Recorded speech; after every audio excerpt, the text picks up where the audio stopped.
똑똑하고 확실하게 신박하고 기발하게 예비 창업자도 이해하고 30년차 사업자도 납득하는 열쇠로 가는 길. 텍스로드. 안녕하세요. 박지은 세무사입니다. 김나은 세무사입니다. 네, 오늘의 주제는 접대비입니다. 법의 개정으로 용어가 접대비에서 기업 업무 추진비로 바뀌었는데요. 아직까지는 접대비라는 이름이 더 익숙하더라고요.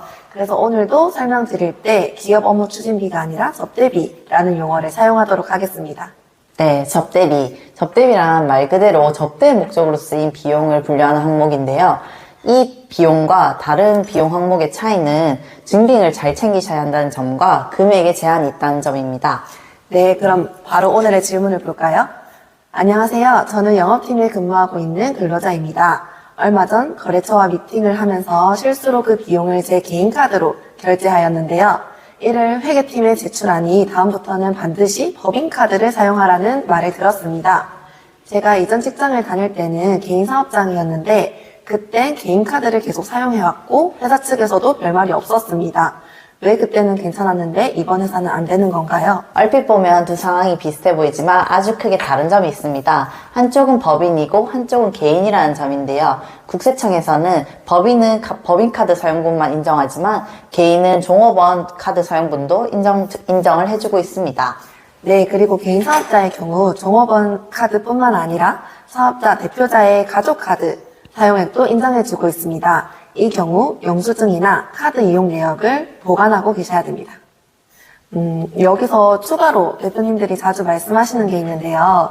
기존에 사업을 계속 해오신 법인 대표님들이라면 상관이 없지만 신규로 법인을 설립한 경우에는 대표님들께서 법인 명의의 신용카드 발급에 어려움을 얘기를 해주세요. 네, 맞아요. 신설법인은 법인 명의 신용카드 발급이 어려우신데요. 이럴 땐 법인 개별 카드를 만드시면 됩니다. 법인 개별 카드란 신용카드의 법인 명의와 개인 명의가 함께 기재되어 있고 대금의 결제를 개인과 법인이 공동으로 책임지는 카드입니다. 네, 신설법인 대표님들께서는 꼭 기억하세요. 법인 개별 카드입니다. 그럼 다음 질문으로 넘어가겠습니다. 저는 헬스장에서 일을 하고 있는 프리랜서입니다. 얼마 전 세무서에서 종합소득세 신고를 잘못했다는 연락을 받았습니다. 접대비가 과도하게 들어갔다는 말을 하던데 이게 무슨 말이죠? 이런 전화를 받았다는 분들이 간간히 보았는데 이분도 받으셨네요. 신고를 직접 하셨을까요? 직접 하셨을 수도 있지만 가끔 세무사님들이 이걸 모르는 사람들이 좀 많으신 것 같아요. 아마 접대비가 조금 과도하게 들어가지 않았나 생각합니다.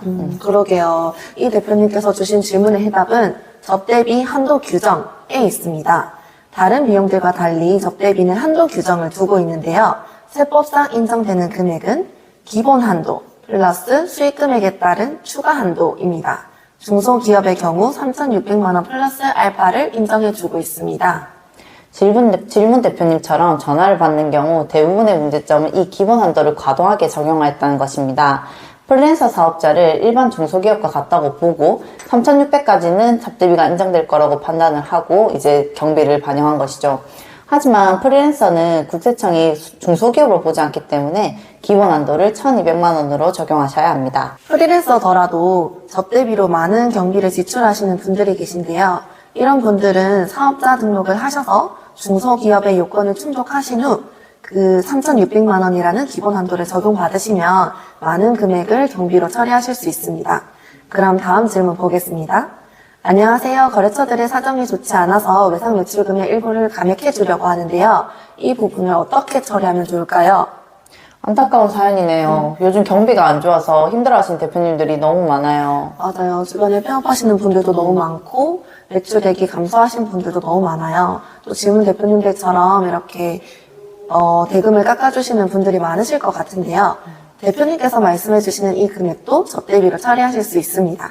네, 세법에서는 약정에 의하여 매출채권을 포기한 금액과 일반 상거래 관행의 범위를 초과하여 지급된 매출 할인, 판매 장려금 등 이와 유사한 비용은 모두 접대비로 보고 있습니다. 네, 좋은 마음으로 외상 매출금 감액을 해주셨는데 질문 대표님께서 이거를 접대비로 처리하셔서 세금이라도 조금 덜 내셨으면 좋겠습니다. 자, 오늘의 마지막 질문입니다. 저는 부동산 임대업을 운영하고 있습니다. 과거의 뉴스에서 저희 같은 법인에게 접대비 제한을 둔다는 이야기를 본 것 같아서요. 그게 어떤 내용인지 알고 싶습니다. 소규모 가족법인을 말씀하시는 것 같네요. 네, 소규모 회사에 대한 접대비 한도 제한 규정을 말씀하시는 것 같습니다. 소규모 회사의 경우에는 접대비 한도가 50% 줄어듭니다. 질문 대표님이 부동산 임대업을 운영하시니 이에 해당하실 수도 있을 것 같네요. 네, 질문 대표님이 이 규정을 적용받는지는 더 자세한 상담이 필요할 것 같습니다. 소규모 회사에 해당하는 조건은 3가지가 있는데요. 첫 번째, 법인의 지배주주와 그 특수관계인이 보유한 지분율이 50%를 초과할 것. 두 번째, 부동산 임대업을 주된 사업으로 하거나 이자소득, 배당소득이 전체 매출액의 50% 이상일 것. 그리고 세 번째, 상시 근로자 수가 5인 미만일 것. 이렇게 있습니다. 네, 박지은 세무사님이 말씀해주신 조건 3가지를 모두 충족하셔야지 소규모 회사로 분류가 됩니다. 일반적인 법인은 위 조건에 해당하기가 쉽지 않지만 부동산 임대를 목적으로 하는 회사를 설립하시는 경우 보통 가족과 함께 설립하는 경우가 많기 때문에 소규모 회사로 분류되는 경우가 많습니다. 참고로 소규모 회사의 경우 접대비 한도뿐만 아니라 성실신고 확인 대상자로 분류되기 때문에 다른 법인들에 비해 신고 방식이 조금 더 까다롭고 행정비용이 많이 발생할 수 있습니다.